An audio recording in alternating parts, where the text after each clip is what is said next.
Le Tour du monde par les océans, c'est le Vendée Globe, la plus importante course en solitaire sans escale et sans assistance.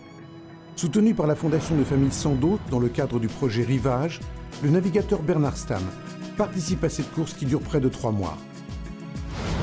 À bord de son voilier, Bernard traverse des écosystèmes marins et des zones climatiques peu fréquentées.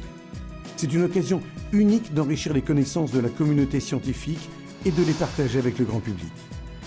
En collaboration avec Océanopolis Brest, Rivage vous invite à découvrir une autre actualité de cette course autour du monde.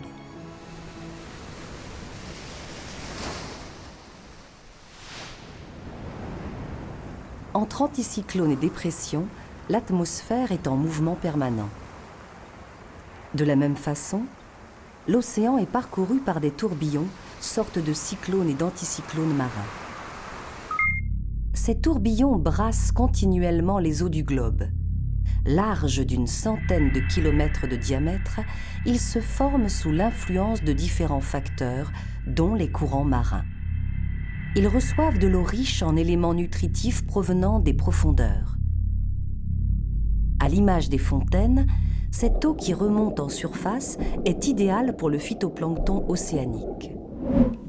D'ailleurs, pour les scientifiques, étudier la couleur de l'océan revient à cartographier ses concentrations en phytoplancton. Les chercheurs mesurent pour cela la quantité de chlorophylle présente dans l'eau.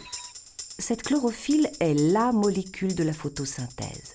Plus il y a de chlorophylle et plus il y a de phytoplancton. Sous l'objectif des satellites, l'océan prend ainsi des couleurs d'arc-en-ciel. Du bleu au vert, c'est toute la production primaire de l'océan qui s'anime. Ces observations permettent aussi de savoir quel groupe de phytoplancton se développe dans l'océan. Ici, il s'agit par exemple d'organismes particulièrement sensibles aux modifications du milieu, les coccolithophores. En appui des observations spatiales, les campagnes océanographiques permettent aux chercheurs de compléter leur savoir sur la couleur de l'océan. Dans le même ordre d'idées, le bateau de Bernard Stamm est équipé d'un capteur pour mesurer la quantité de chlorophylle dans l'eau. Les données recueillies viendront compléter les observations des scientifiques.